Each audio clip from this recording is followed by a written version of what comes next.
আলাইকুম বন্ধুরা, সোহা কুকিং চ্যানেলে সকলকে স্বাগত জানিয়ে আবার একটা ভিডিও নিয়ে চলে আসলাম। আজকে তোমাদেরকে দেখাবো ঘি তৈরির পদ্ধতি, কিভাবে আমি বাড়িতে ঘি তৈরি করি। দেখো, আমি 500 গ্রাম করে দুধ নিই, দিয়ে এই যে সরটা হয় সেটাকে তুলে তুলে আমি ফ্রিজের মধ্যে রেখে দিই। এই এক বাটি সর দিয়ে তোমাদেরকে দেখাবো ঘি তৈরি। চলো তাহলে শুরু করা যাক।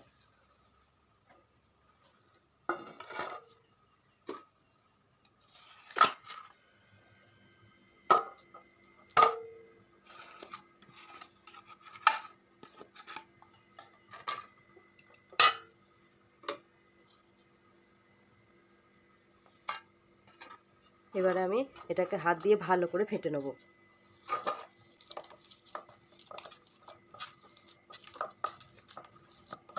খুব মসৃণ করে ফেটে নিতে হবে। দেখো বন্ধুরা, আমি এইভাবে ফেটিয়ে নেব।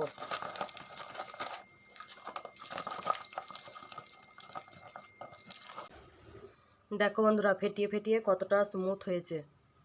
এরকম স্মুথ করে নিতে হবে এটাকে, সরটাকে, তাহলে ঘিটা ভালো হবে। এবারে আমি দিয়ে দেবো ঠান্ডা জল। একটা সিক্রেট পদ্ধতি বন্ধুরা, যখন গরমকাল হবে তখন ফ্রিজে রাখা জল দিলে এইটা সরটা ভালো উঠবে, আর যখন ঠান্ডা পড়বে তখন ওই গরম জল একটু কুসুম ঠান্ডাটা কাটানোর মতো গরম জল দিয়ে এইটাকে তুলবেন, দেখবেন খুব সুন্দরভাবে উঠবে। এবার আমি দিয়ে দেবো জলটা।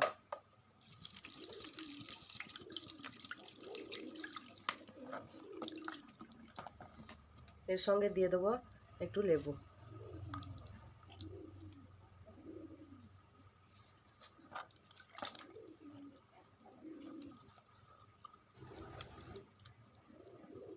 আমি তুলে নেব।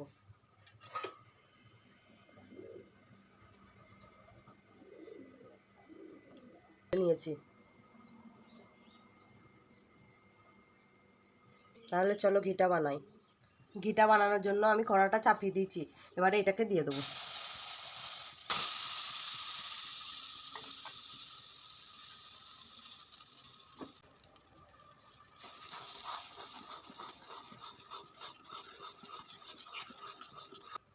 দিয়ে ভালো করে ফুটিয়ে নেব।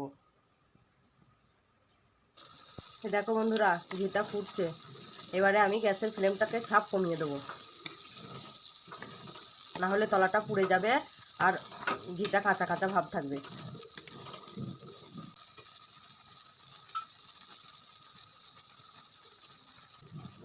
তাহলে বন্ধুরা, আমি 5 মিনিট পর ফিরে আসছি।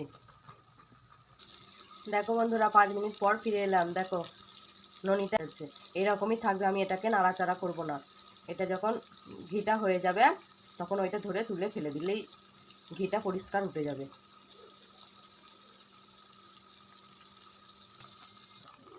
দেখো বন্ধুরা, আমার ঘি আর প্রায় হয়ে এসেছে। এবার আমি দেখি, এই দেখো এটা একটু কাঁচা কাঁচা ভাব আছে। এটাকে আমি একটু ধরে উল্টে দেবো।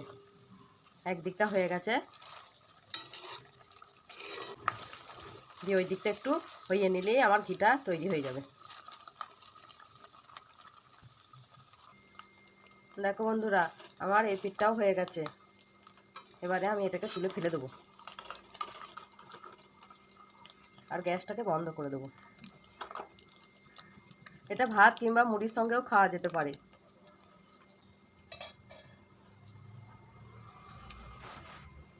দেখো বন্ধুরা, আমি ঘিটা ঢেলে নিয়েছি। এরকম একটা বয়ামে তোমরা ঢেলে নেবে।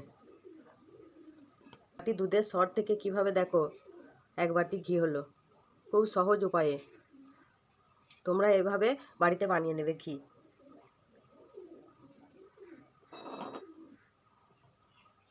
ঠান্ডা হয়ে গেলে আমি এতেই ঢেলে নেব। ভিডিওটি ভালো লাগলে like, comment, share and subscribe করতে ভুলবেন না বন্ধুরা। আসছি আবার নতুন একটা ভিডিও নিয়ে। তোমরা কে কোথা থেকে ভিডিওটি দেখছো আমার সোহা কুকিং চ্যানেলে কমেন্ট করবে, তাহলে আমি এই রান্নার ভিডিওর মাধ্যমেই আমি উত্তর দিয়ে দেবো তোমাদের সকলকে।